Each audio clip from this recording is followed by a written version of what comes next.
और इस वक्त की एक और बड़ी खबर का जल्दी से रुख कर लेते हैं। महाराष्ट्र से है ये बड़ी खबर। मनोज जरांगे का आंदोलन खत्म करने का ऐलान हो चुका है। ये इस वक्त की बड़ी खबर आपको बता रहे हैं।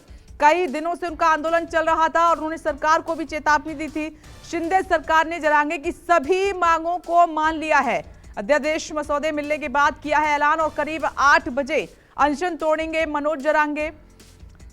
और सरकार के शिष्टमंडल और जरांगे के बीच बैठक हुई और उसके बाद यह ऐलान हुआ है।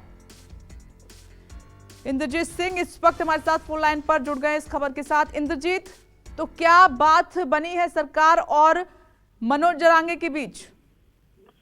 जी बिल्कुल, कल शाम को ही महाराष्ट्र के बहुत सारे कैबिनेट के जो सेक्रेटरी हैं, इसके अलावा आरक्षण से जुड़े हुए लोग हैं, उनकी बैठक हुई थी। उस बैठक के बाद सरकार का एक प्रतिनिधि मंडल है वो गया था। देर रात तक मनोज जरांगे पाटिल को समझाया। मनोज जरांगे पाटिल कल ही ऐसा लग रहा था कि अब वो मानने के मूड में है और सरकार काफी हद तक उनकी बातें मान गई है।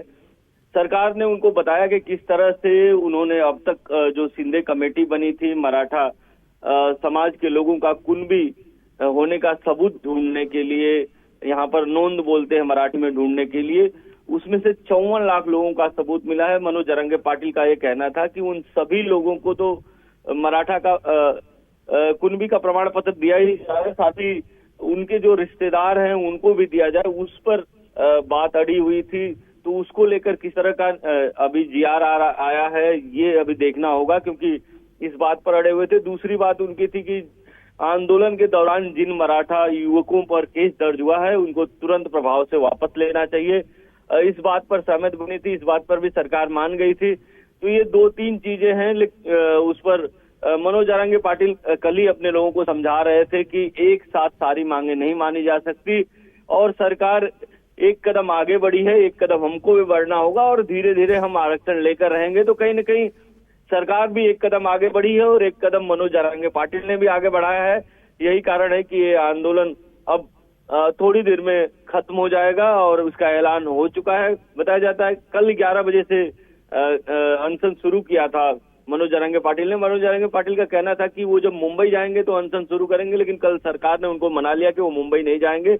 वो नवी मुंबई के वासी में रुके हुए हैं। उनके साथ करीब 2 लाख के करीब मराठा समाज के लोग हैं और आसपास पूरी तरह से चूंकि वो अपने रहने खाने सब चीज का सामान लेके आए हैं, गाड़ियां, टेम्पो है, ट्रैक्टर है, इसलिए पूरा नवी मुंबई इस समय जाम है। अगर पूरी भीड़ मुंबई की तरफ आ जाती तो और भी मुश्किल हो सकती थी। यही कारण है कि सरकार ने पहले से ही भागदौड़ शुरू की थी, लेकिन कल से भागदौड़ तेज कर दी थी। कल सुबह ही एक प्रतिनिधिमंडल गया था, इसके बाद वो प्रतिनिधिमंडल आया, बात करके मुख्यमंत्री को अपनी रिपोर्ट दी। फिर मुख्यमंत्री ने शाम को एक हाई प्रोफाइल मीटिंग बुलाई और उसके बाद फिर से एक प्रतिनिधिमंडल गया जिसमें मुख्यमंत्री के सचिव थे, इसके अलावा जो पिछड़ा वर्ग आयोग है उसके लोग थे और समझाया कि किस तरह से आपको आरक्षण दिया जा रहा है, किस तरह से टिकेगा, किस तरह से नहीं टिकेगा, सारी बातें की।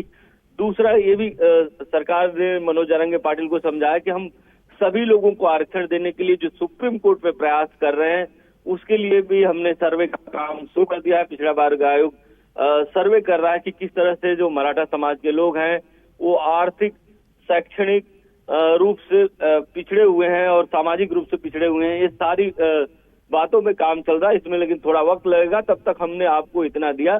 इस बात पर मनोज जरांगे पाटिल फिलहाल मान गए हैं।